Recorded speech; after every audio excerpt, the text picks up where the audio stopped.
율법과 저주라는 제목입니다.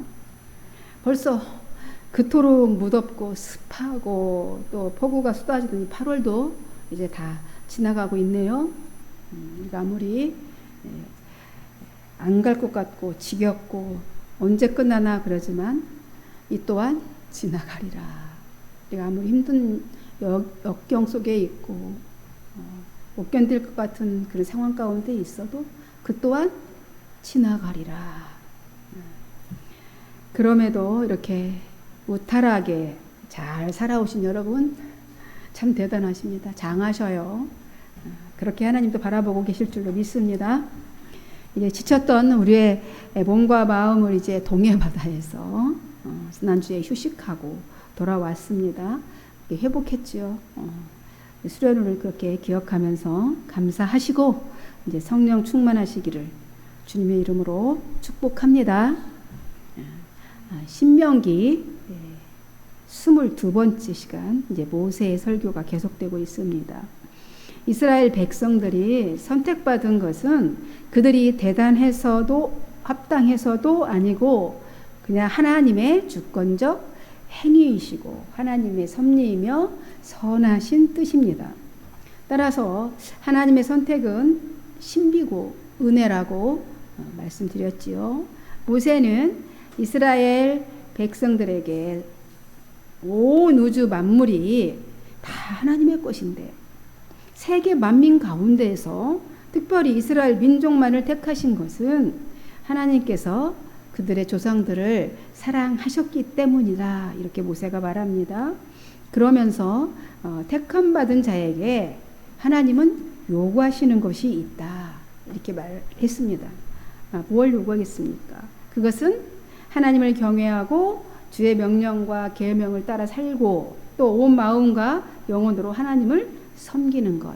그것을 하나님은 우리에게 요구하고 계시는 것입니다. 그냥 사랑해 달라는 거잖아요. 내가 너를 사랑한 것 같이 너희도 나를 그렇게 사랑하라. 하나님 요구한 마땅한 요구이신 거죠. 당연한 것이지요. 그러므로 모세는 선택받은 이스라엘 백성들은 하나님을 사랑하고 하나님의 가르침과 계명과 규례와 명령을 항상 지키도록 하라고 강조하고 또 강조해서 말하고 있습니다. 그렇죠. 11장 1절에 뭐라고 했습니까? 그런즉 하나님 여호와를 사랑하여 그가 주신 책무와 법도와 규례와 명령을 항상 지키라. 이렇게 말했어요. 그러면서 또다시 애굽에서 있었던 일을 오늘 이야기를 합니다. 왜냐하면 지금 광야 2세대의 자녀들이 애굽에 하나님이 어떻게 하셨는지 알아요, 몰라요? 모르죠. 태어나지도 않았기 때문에 모르죠. 알지도 못하고 당연히 보지도 못했던 세대가 되는 건 당연하죠. 그래서 그때 있었던 그 일을 너희는 기억해야 돼. 너는 봤으니까. 잊어버리지 말고 반드시 기억해서 반드시 그것을 전하라는 것이죠. 그렇게 해서 하나님이 어떤 분이신지, 어떻게 우리에게 선택받은 우리에게 어떻게 행하셨는지, 어떻게 우리를 인도해 와셨는지, 어떤 방법으로, 어떤 모양으로 낱낱이 다음 세대에게 얘기를 해서 다음 세대를 믿음으로 세워갈 것을 명령하고 있는 겁니다. 그때 어땠냐면 이렇게 얘기를 다시 리바이벌 이제 모세가 얘기하죠. 애굽에서 나오게 되었는데 하나님은 애굽에서 바로에게만 어떤 그런 이적과 기사를 베푸는 게 아니다라는 거죠. 그들에게는 무서운 재앙이죠. 애굽 사람들에게는. 이스라엘 백성들에게는 이적과 기적이죠. 그 무서운 재앙들을 내리신 것이 애굽 백성들에게도 내려졌다는 거예요. 왕에게만, 바로에게만 내렸던 게 아니고 함께 다 그 재앙을 받았다는 거죠. 그 후에 이스라엘 백성들이 해방이 되었어요. 그래서 출애굽을 했는데 애굽 군대가 막 추격해 왔어. 그때 하나님께서는 어떻게 하셨냐고요? 애굽 군대와 그들을 다 어디 했어요? 홍해 바닷물에 다 수장시켜 버렸다. 철저하게 망하게 해버렸다. 그 대단하신 인간이 상상을 초월하는 하나님의 능력, 하나님의 사랑하심, 관여하심, 인도하심, 이것을 지금 얘기하고 있는 겁니다. 모세는 출애굽 과정을 이렇게 설명한 다음에 지금 여러분들이 이곳에 이르기까지 하나님께서 수많은 여러 가지 이런 놀라운 이적과 기적들을 행하셨는데 여러분의 자녀들은 직접 보지 못했어요. 경험하지 못했던 일들이다. 그러니까 이제 하나님을 직접 경험을 했던 여러분은 다음 세대에게 그 경험들을 꼭 전하라 이 말입니다. 이번에는 하나님이 하시는 일에 대해서는 철저히 그거를 얘기했고요. 뭘 요구했다고? 이제 그 전하라. 너희 체험한 거를 간증해서 전해라. 그리고 이번에는 뭘 얘기합니까? 또다시 한 가지 이야기를 또 하죠. 고라의 반역에 대해서 연루되어서 망한 루벤 자손 손자 다단과 아비람 이야기를 합니다. 그 사건이 어디 나온지 기억나죠? 불과 민수기 얼마 안 됐잖아요. 끝난 지. 민수기 16장에 나왔던 내용이죠. 그죠? 고라의 반역에 대해서. 이들은 당을 지어서 모세와 아론을 거슬러 대항했습니다. 그렇죠? 대적했죠. 하나님이 세우신 리더십인데, 하나님이 세우신 지도자들인데 거역했어요. 가나안 정복을 거부했습니다. 모세와 아론을 거부하고 대적한다는 것은 하나님을 대적하는 거예요. 하나님께서 세우신 리더이기 때문에 하나님이 세우신 당신의 말을 전할 대언자였잖아요. 말씀을 전할 대언자였습니다. 그래서 그들을 거역하는 것은 하나님을 대적하는 것이에요. 이제 모세가 죽으면 그 후계자인 여호수아의 인도를 받아야 되잖아요. 여호수아의 인도를 받아서 정복 전쟁을 해야 되는 과제가 남아 있습니다. 이들에게 해야 합니다. 그러니 하나님이 세우신 이 리더 이제 여호수아를 거슬러 대항하지 말고 잘 순종하라는 그런 의미도 이야기를 하는데 까닭에는 있겠죠. 그 고라 일당이 모세와 아론을 거역해서 어떻게 되었는지 그 얘기를 하고 있는 겁니다. 하나님이 세우신 이 리더십을 대항하는 것은 하나님의 일을 맡긴 그 일꾼들을 거역하는 것은 하나님의 일을 거역하는 것이고 하나님을 거역하는 것이고 하나님을 거역한 죄를 지은 자들이 어떤 형벌을 또 받게 되었는지 또 그 이야기도 합니다. 실제 사건을 과거에 있었던 자기네들이 경험했던 이야기를 예로 들어서 지금 모세가 하고 있습니다. 이 사건이 있을 때 여러분의 자녀들은 또 못 봤잖아요. 여러분은 하나님께서 하신 이 놀랍고 위대한 일들을 모두 눈으로 보았지 않냐. 그러니까 어떻게 했는지 상세하게 잘 설명해 주라는 거예요. 땅이 그때 입을 벌렸어. 그들을 어떻게 형벌을 받았습니까? 땅이 입을 벌렸대요. 그러니까 지진 땅 갈라지듯이 그들이 그렇게 해서 땅이 그 고라 일당과 그들의 그들의 가족과 또 그 고라에 속한 모든 사람들과 갖고 있는 재물들 모두 다 땅이 다 산채로 삼켜버렸다는 거예요. 이 사건으로 인해서 그 반역 사건으로 인해서 얼마나 많은 사람이 죽었습니까? 그죠? 하도 강조를 해서 여러분이 외울 정도잖아요. 14,700명. 14,700명이 죽었어요. 말이 그렇죠. 그 광야에 그 많은 사람이 죽었단 말이죠. 그러니 지금 자신이 전하는, 그러니까 이게 쉽게 그냥 단순히 기억하라는 말이 아니죠. 실제적으로 이 사람들 체험하고 눈으로 봤어요. 그렇게 안 죽으려면 정신 차리고 철저하게 자신이 지금 설교를 하고 있는 이 명령을 철저히 힘써서 지키라 말하고 있는 겁니다.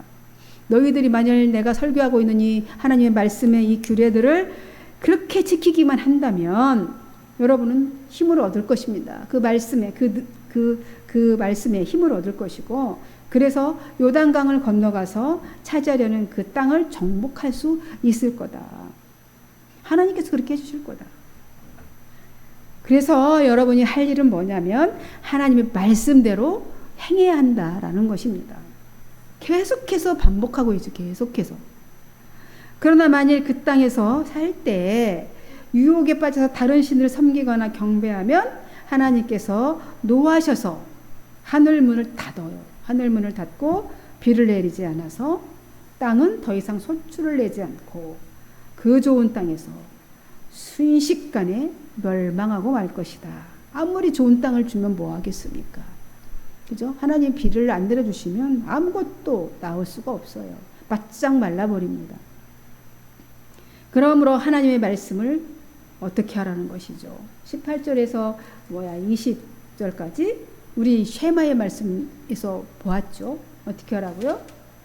이 말을 너희의 마음과 뜻에 두고 또 그것을 너희의 손목에 베어 기호를 삼고 너희의 미간에 붙여 표를 삼고 또 그것을 너희 자녀에게 가르치며 집에 앉아 있을 때든지 길을 갈 때든지 누워 있을 때든지 일어날 때든지 이 말씀을 강론하고 그랬어요. 강론하고 계속 이 말씀을 듣고 정말 그런가 계속해서 이 말씀이 들어가 있어야지 강론을 하죠. 하나님의 말씀이 그렇게 말씀하셨는데 정말 그 말씀이 그렇게 왜 그렇게 말씀하셨을까? 끊임없이 그렇게 하라는 것이. 여러분 그렇게 하고 계십니까? 걸어갈 때 혼자 있을 때 말씀이 생각나야지 있어야지 그죠? 계속해서 그렇게 하고 그거를 또 입으로 말을 해서 가르치라는 거예요. 오늘 주일날에도 말씀을 가르쳤고 오늘 수요일에도 계속해서 여러분들 귀에 들려주고 있는 거예요. 같은 말. 이 성경은 한 가지밖에 얘기 안 하잖아요. 예수님을 믿어서 구원 받으라는 거죠. 그 얘기예요. 지금 이렇게 저렇게 계속해서 그 얘기를 하고 있는 겁니다. 세마로 주신 말씀이에요. 들으라. 이 말씀은 기록해서 손목에 붙이고 이마에 붙이고 살라는 거예요. 그 말은 뭐예요? 뭐 이 말씀을 찢어져 갖고 붙이고 다니라는 겁니까? 그죠? 그건 아니죠. 손목에 내가 손을 움직일 때마다 그 말씀이 생각이 나야 되고 기억하고 내가 이 손을 수고하고 이렇게 섬겨라. 하나님 말씀에서 이렇게 내 손이 좀 힘들지? 그럼 이 섬김으로 또 다른 사람의 평안을 내가 할 수 있다면 기쁘잖아요. 항상 이 말씀을 두고 두 이마에 붙여라. 그랬더니 두 눈썹 사이에 항상 이 말씀이 있는 것처럼 그렇게 눈으로 말씀을 보며 행동하며 하나님의 자녀답게 살라는 것이죠. 근데 이 말씀을 갖다가 바리새인들은 그대로 문자적으로 해석했죠. 지금도 유대인들은 이 머리에 이렇게 붙이고 다니는 팩토리인가 뭐 아무튼 팩토리라 그랬나 아무튼 뭐 이런 게 붙이고 다녀요. 아직도 말씀대로 경문의 띠. 그래서 그 문자적으로 적용해서는 실제 율법을 경문띠를 넓게 해갖고 표신하게 나 이런 사람이야 이러고 다니는 거죠. 난 이렇게 거룩해. 항상 손목에 그래서 보면 이스라엘 사람들 손목에 띠를 이렇게 찌찌찌 감고 이렇게 다닙니다. 거기에 말씀 세마 이 두루마리 조그맣게 해서 말씀을 기록해서 감고 옷에도 수술에도 막 달고 다닙니다. 경문띠를 길게 하고 옷수술 길게 하고 이것을 예수님이 보고 뭐라고 하셨어요? 외식하는 자들아. 진짜 외식하는 자들아. 해칠한 무덤 같은 자들아. 책망을 했습니다. 모세는 자신의 이렇게 설교를 지금 잘 듣고 하나님을 사랑하고 항상 하나님의 말씀을 가까이 하고 자녀에게 가르치고 하나님의 행하심을 기억하라는 것이죠. 그렇게 산다면 그 땅에서 가나안 땅 건너가서 그 땅에서 오래오래 언제까지나 평안하게 살게 될 것이다 이렇게 말하고 있는 겁니다. 지금 이스라엘 백성들이 정복할 땅에 살고 있는 족속들은 훨씬 더 많아요. 이스라엘 백성들 훨씬 수도 많고 힘도 훨씬 세고 훨씬 더 문명화되고 무게도 훨씬 신식무기이고 그렇게 갖고 있는 자들이에요. 더 좋아요.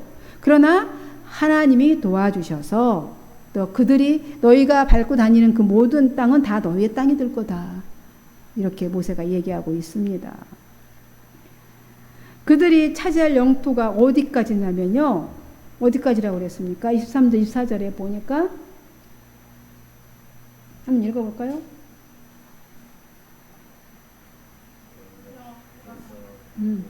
24절부터 너희가 너희의 발바닥으로 밟는 곳은 다 너희의 소유가 되니 너희의 경계는 곧 어디? 광야에서부터 레바논까지와 유브라데 강에서부터 서해까지라. 이제 지도를 보면 확 보이잖아. 어디부터요? 예굽에 있는 여기서부터 광야, 그죠? 광야에서부터 어디까지? 어디까지 가래요? 레바논. 두로 시돈 있는 데가 레바논이죠. 레바논에 또 거기 산지를 지나 쭉 가서 유브라데까지 엄청난 땅덩어리죠, 그죠? 너희가 약속한 땅이야. 이게 아브라함에게 약속한 땅. 거기 어디서부터냐면 저기 홍해 끝에서부터였어요. 원래는 애굽 땅 끝에서부터 조금 축소됐는데 아무튼 거기까지 주겠다는 거예요. 밟고 다니는 모든 땅, 영토 차지할 땅이 거기까지라는 거예요. 하나님 말씀대로 살면 지금 이스라엘 땅이 있는 사람들이 없는 사람들이야. 그야말로 나그네잖아요. 광야에 떠돌던 그냥 불황아. 지금 얘기하면 불황하죠. 노숙자잖아요. 노숙 백성이잖아요. 노숙 백성. 근데 그들의 지금 땅을 그만큼을 주겠다는 거예요. 지금 거기에 얼마나 많은 사람들이 살고 있습니까? 그냥 주겠다고 하십니다. 밟고 다니는 모든 땅을. 그런데 그 땅이 주민들은 이스라엘 백성들이 거기를 너희들이 지나갈 때마다 어떻게 한다고? 무서워 떨고 세상 어느 누구도 감당하지 못할 강대한 민족이다 라고 말할 것이랍니다. 이 놀라운 일 아니겠습니까? 이렇게 모세는 약속의 땅에 대한 약속과 또 경고하시죠. 너희들 안 지켰을 경우에 어떻게 될 건지. 하나님과 동행하는 축복 쭉 열거하면서 이렇게 단호하게 말을 합니다. 그러나 이것은 그들의 선택에 있다는 거예요. 선택에. 이런 복을 받을 것인지 저걸 이렇게 주겠다, 줄 것이다 했는데 이걸 받을 건지 말 것인지는 누구에게 있다고? 여러분의 선택에 있다. 하나님의 진노를 받을 것이냐, 저주를 받을 것이냐. 26절, 28절 말씀이에요. 이제 여러분 앞에 두 갈래의 길이 있어요. 복과 저주라는 두 길이 있습니다. 어느 길을 갈 것인지는 스스로 선택하라는 것이죠. 하나님의 명령에 순종하면 복이 내릴 것이고 불순종하고 다른 신을 따라간다면 저주가 내릴 것이다 라는 겁니다. 이것을 또 스스로 선포하라고 해요. 선포하라. 어떻게 해요? 어디 가서? 그리심산에서. 그리심산에서 축복을, 에발산에서는 저주를 선포하라 그랬어요. 근데 그리심산과 에발산이 어디에 있는 데까지 말을 해줬죠? 이 30절 어디에 있대요? 한번 읽어보세요. 에발산과 그리심산과 에발산이 어디에 있습니까?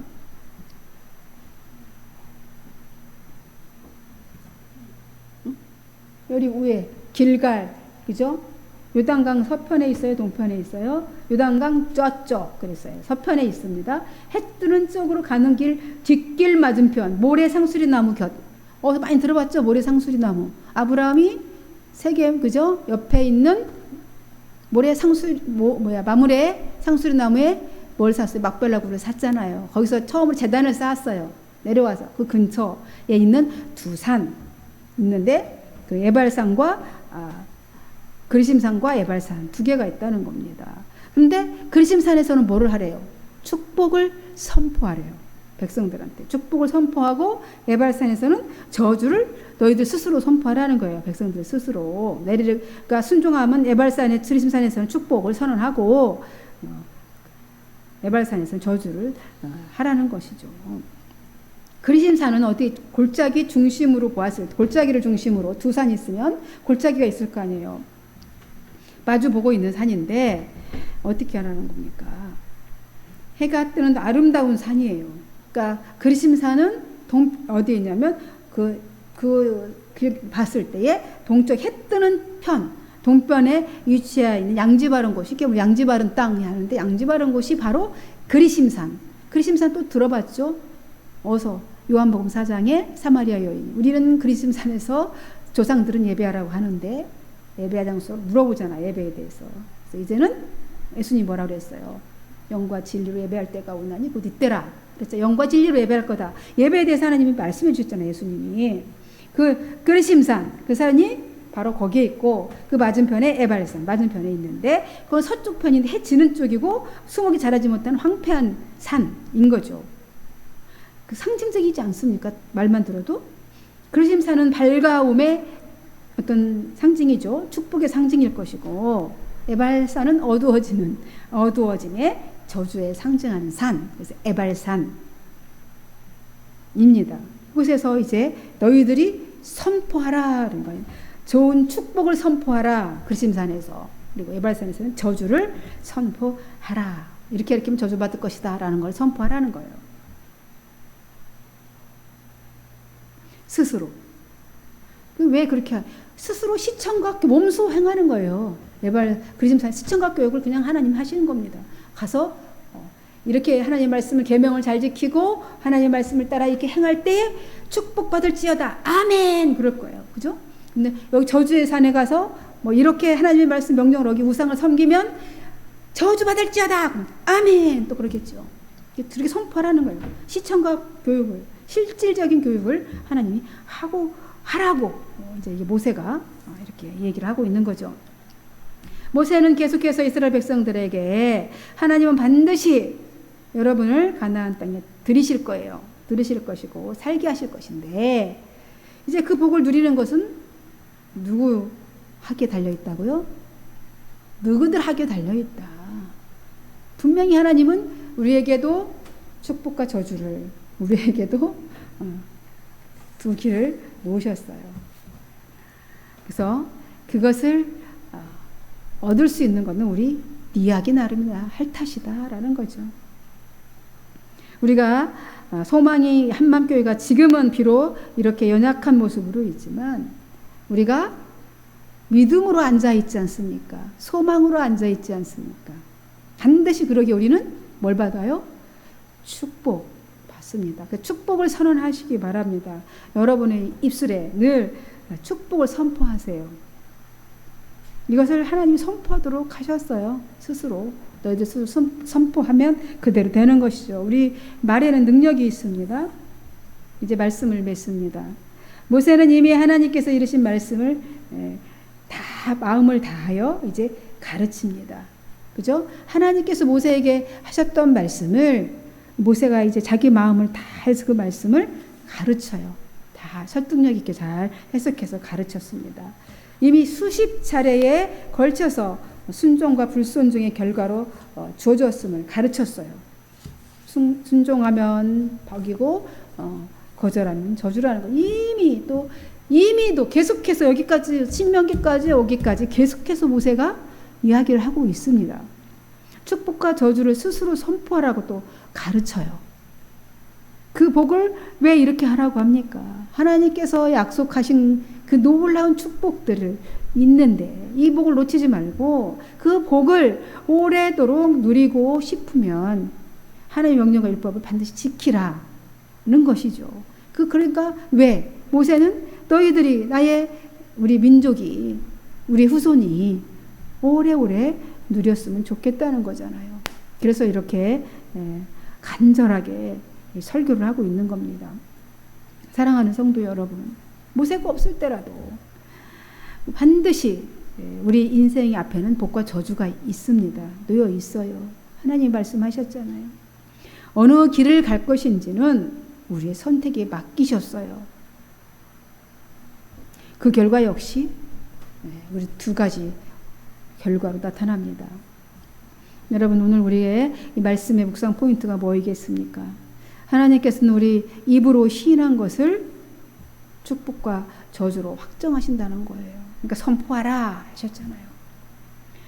행한 대로 갚아주시겠다는 것입니다. 너희가 어떻게 할 것인지 그걸 우리가 깨달아야 하는 것이죠. 이것이 오늘 말씀의 묵상 포인트인 것 같습니다.